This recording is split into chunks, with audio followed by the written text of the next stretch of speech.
मित्रों नमस्कार, मैं हूं राकेश कुमार। आप देख रहे हैं मत अभिमत। मित्रों, आज लीक से हटकर जरा बात करते हैं और बात करते हैं राजनीति की। बिहार की राजनीति में उथल पुथल मचा हुआ है।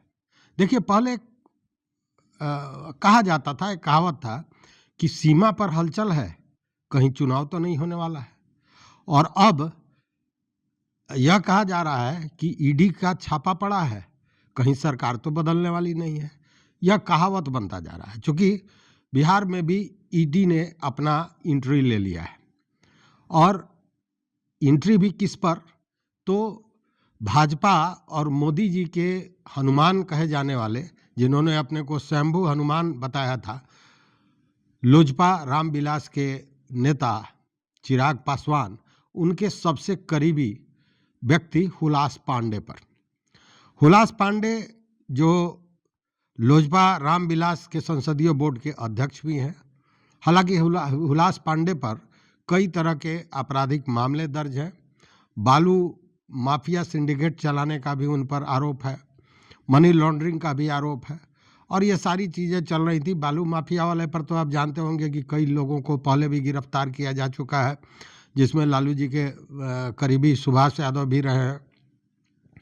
तो ईडी का छापा पड़ा। अब ईडी का जो छापा पड़ा, तो जिस काल परिस्थिति में पड़ा, वह बात पच नहीं रहा है लोगों को। और राजनीतिक हलकों में यह हो रहा है कि यह एक संदेश है चिराग पासवान के लिए, और साथ में संदेश है यह नीतीश कुमार के लिए। क्योंकि देखिए, अभी की जो राजनीतिक परिवेश है, उसमें रोज यह कहा जा रहा है कि नीतीश कुमार पलटी मार लेंगे। खिचड़ी का समय आ गया है, मकर संक्रांति का, और जब भी खिचड़ी का समय आता है तो बिहार की राजनीति में खिचड़ी पकनी शुरू हो जाती है। तो खिचड़ी तो पक रही थी, अब वैसे में यह मामला सामने आ गया। अब यह जो ईडी का जिन्न है, यह उस समय आया है जब दिल्ली में चुनाव होने वाला है और उसके बाद बिहार में चुनाव होने वाला है। चिराग पासवान ने इस लोकसभा चुनाव में उनको 6 सीटें मिली थी और 6 सीट पर वो विजयी हुए थे।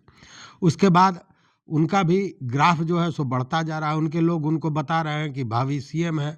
और इन सारे चीज़ों को देखते हुए दूसरी ओर चिराग पासवान कई ऐसे मुद्दे रहे हैं जिसमें भाजपा सरकार की नीति का एक तरह से कहें कि खुल के विरोध भी कर चुके हैं। अब जैसे देखिए, वक्फ बोर्ड की जो बात आई थी, उस पर भी उन्होंने विरोध का स्वर दिया था। लेटरल एंट्री का मामला था। फिर बाबा साहब भीमराव अंबेडकर के बारे में जो अमित शाह का बयान था, उस पर भी उन्होंने नाराजगी व्यक्त की थी। तो इन सारे चीज़ों को देखते हुए और इन सारे चीज़ों से अलग एक और चीज़ था कि नीतीश कुमार और चिराग पासवान की नज़दीकी को देखते हुए भाजपा को ये लगा कि अगर इस व्यक्ति पर मजबूत पकड़ नहीं रखी जाए तो यह कुछ भी कर देगा। क्योंकि बगावती स्वर दिख रहा था। आपको याद होगा, एक बार उन्होंने कहा था कि मुझे मंत्री पद का कोई लोभ नहीं है, मैं एक दिन में मंत्री पद छोड़ दूंगा। ये सारी बातें आ चुकी हैं, आप जानते भी हैं।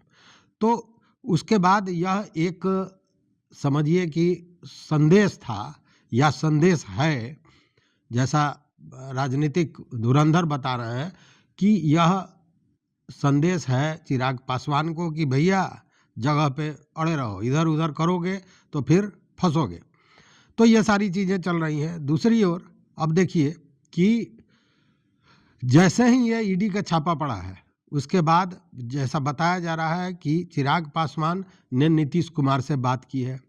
इधर कल रात में तेजस्वी यादव और नीतीश कुमार के गुपचुप मुलाकात की भी बात सामने आई है कि गुपचुप उन लोगों में बातें हुई हैं। इसके पूर्व भी इस तरह की बात आई थी, जिसमें जेडीयू के एक एमएलसी के यहाँ चर्चा हुई थी दोनों में। तो नीतीश कुमार के साथ तेजस्वी का मेल जोल, नीतीश कुमार के साथ चिराग पासवान का मेल जोल, यह कहीं ना कहीं एक शंका का घेरा, एक भय का घेरा तैयार कर रहा था बीजेपी के लिए। अब बीजेपी द्वारा जो बयान दिया गया या चुप्पी साधा गया, हम कहेंगे चुप्पी साधा गया, अमित शाह द्वारा एक प्रश्न पूछा गया कि बिहार का चुनाव किसके चेहरे पर लड़ेंगे, तो उस पर उन्होंने चुप्पी साध ली और कहा कि यह तो तय करेगा भाजपा और जदयू का नेतृत्व। हम एक अनुशासित कार्यकर्ता हैं, इसलिए हम इस पर कोई बात नहीं बोलेंगे। मैं एक चुप्पी हो गई। दूसरी ओर देखिए कि गिरिराज सिंह ने कहा, जबकि गिरिराज सिंह को कभी भी नीतीश कुमार पच नहीं रहे थे, और जो पच नहीं रहा था उसको उन्होंने कह दिया कि नीतीश कुमार को भारत रत्न दे देना चाहिए। तो भारत रत्न किसको दिया जाता है आप जानते हैं? भारत रत्न मतलब कि राजनीति से संन्यास, मतलब कि भारत रत्न लो, सीएम का कुर्सी दो।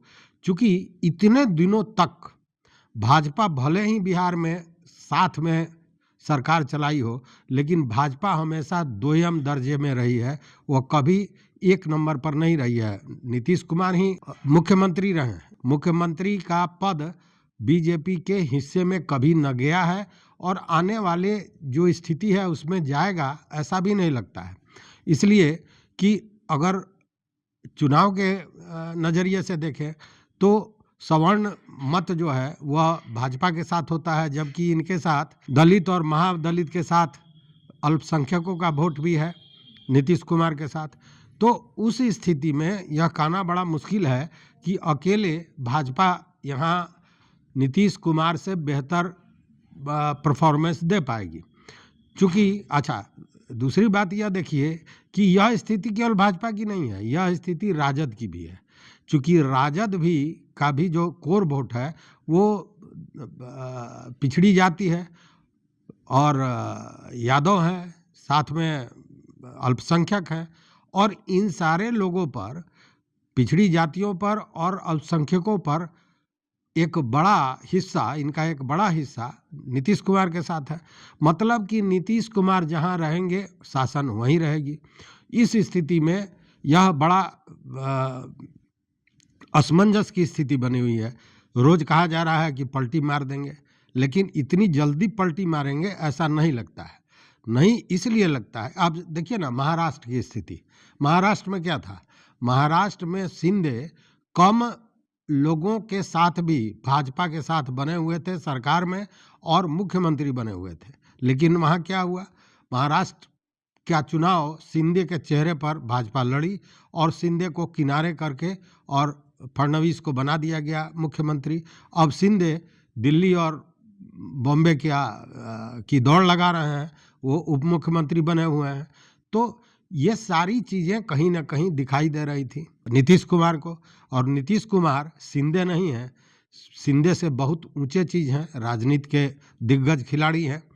और वो तब से हैं जब, माना इसी से अंदाज कीजिए ना कि जब मोदी जी दिल्ली में संघ की कुर्सियां लगाते थे, उस समय यह अटल जी के साथ सरकार में हुआ करते थे नीतीश कुमार। तो नीतीश कुमार को राजनीति की गहरी पकड़ है। अब उस स्थिति में नीतीश कुमार बहुत भरोसा बीजेपी पर नहीं कर सकते हैं। उसका एक और कारण है कि देखिए, 2 बार तो उन्होंने अपने दल को टूटने से बचाया। एक बार तब आपको याद होगा जब आरसीपी के कंधे पर बंदूक रखकर बीजेपी चलाई थी, तोड़ने का कोशिश की थी जदयू का, लेकिन बड़ी मुश्किल से नीतीश कुमार ने जदयू को बचा लिया। उसके बाद फिर आप दूसरी घटना देखिए, जब ललन सिंह का मामला आया था, हंगामा हो गया था कि ललन सिंह ने सारे लोगों को तोड़ लिया है, मोड़ लिया है अपनी तरफ, और अब जदयू टूट जाएगी। उस समय भी बड़ी होशियारी से नीतीश कुमार ने जदयू को बचा लिया। फिर एक बार यह सामने आ रही थी कि दिल्ली के 2 बड़े नेता, 3-4 बिहार के बड़े नेता, ये सारे लोग संपर्क में हैं भाजपा के। उसमें से यहाँ तक बताया गया कि 19 विधायक ऐसे हैं जो टूट के जाना चाहते हैं। हालांकि भाजपा चाह रही थी कि यह संख्या बढ़े, नहीं बढ़ी, और फिर एक बार नीतीश कुमार ने इन सारे चीज़ों पर विराम लगा दिया। वैसी स्थिति में नीतीश कुमार कब क्या करेंगे यह कहना मुश्किल है। लेकिन नीतीश कुमार ने पिछले दिनों क्या 2 दिन पहले एक बयान दिया, कहा कि हम 2 बार ये गलती कर चुके हैं, अब ये गलती नहीं करेंगे। तो नीतीश कुमार जब ये बात कहते हैं तो इसका मतलब होता है कि कुछ ना कुछ होने वाला है, पहली बात। दूसरी बात कि जब इस तरह की कोई घटना होने वाली होती है तो नीतीश कुमार चुप्पी साध लेते हैं, और इस बार भी उन्होंने चुप्पी साध लिया है। अब देखिए, दिल्ली में जो बैठक थी एनडीए की, उसमें नीतीश कुमार नहीं गए थे, हालांकि चिराग पासवान भी नहीं गए थे, यह भी भाजपा को बुरा लगा था। और उतना ही नहीं, नीतीश कुमार की जो ये अल्टा पल्टी का खेल होता है, यह तभी होता है जब खिचड़ी आती है। तो फिर इस बार भीतर ही भीतर खिचड़ी तो पक रही है, हालांकि वो अभी प्रगति यात्रा पर हैं।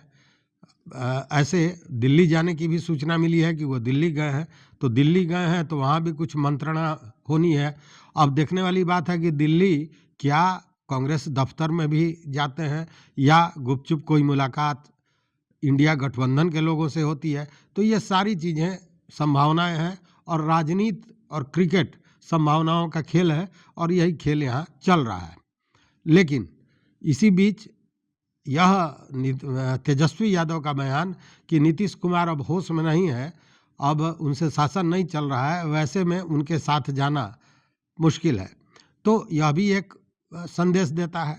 तो कहने का मतलब यह है कि नीतीश कुमार अभी कहीं ना कहीं वेट एंड वॉच में लगे हुए हैं, और यह खेला तो होगा, इसमें कोई शक नहीं है, लेकिन खेला कब होता है, क्या चुनाव का इंतजार किया जा रहा है या चुनाव के जस्ट पहले इस तरह का कुछ होगा, यह देखने वाली बात होगी। दूसरी बात कि यह सारा तिकड़म जो है बीजेपी का, यह बिहार में फेल होता नजर आ रहा है। चिराग पासवान, जो देखिए एनडीए गठबंधन के 3 लोग, चिराग पासवान, अब वो हनुमान जी निश्चित रूप से गुस्से में है। दूसरी ओर नीतीश कुमार जो सबसे बड़े सहयोगी और वो एक बैसाखी हैं केंद्र सरकार के भी, वह भी गुस्से में है। और तीसरा आम आवाम पार्टी, मतलब जीतन राम मांझी। जीतन राम मांझी भी दिल्ली में चुनाव लड़ने के लिए बार बार कोशिश करते रहे बीजेपी नेताओं से मिलने का। उन्होंने तो कह भी दिया कि अब हमसे कोई मिल नहीं रहा है, और ऐलान कर दिया कि दिल्ली में वो स्वतंत्र रूप से लड़ाई लड़ेंगे। बिहार की बात जब होती है तो कहते हैं कि कम से कम 30 सीट मुझे चाहिए। तो ये सारा सीट का खेल है और चुनाव का खेल है, चाहे वो ईडी हो या ये जो भी खेला हो रहा हो। चूँकि जिस हिसाब से चिराग पासवान का कद बढ़ रहा है, उस हिसाब से वह भी एक बड़ी संख्या मांगते बिहार के चुनाव में, सीटें मांगते। दूसरी ओर जीतन राम मांझी तो पहले ही 30 सीट की मांग कर रहे हैं, जबकि ये जानी हुई बात है कि 4-5 सीट से ज़्यादा बीजेपी उनको नहीं देने जा रही है, या नहीं देगी अगर साथ में भी रहे तो ये इन सारी चीज़ों को मिलाकर यही लगता है कि भाजपा ने जो यह खेला किया है वो कहीं ना कहीं उल्टा पड़ता नजर आ रहा है, और धीरे धीरे उनके सहयोगी उनका साथ छोड़कर खसक रहे हैं। देखने वाली बात है कि आगे क्या होता है। राजनीति में जो दिखाई देता है वही होता है, ऐसा नहीं है। राजनीति वही है जो दिखाई नहीं देता है, और ये सारी चीज़ें जो हमने कही ये दिखाई देने वाली चीज़ है। तो जो नहीं दिख रहा है वो क्या है, यह देखने वाली बात होगी। चैनल पर नए हो तो सब्सक्राइब कीजिए, लाइक कीजिए, दोस्तों के साथ शेयर कीजिए, और अपना विचार, अपना मत जरूर दीजिए। बहुत बहुत धन्यवाद, कोटिशः आभार।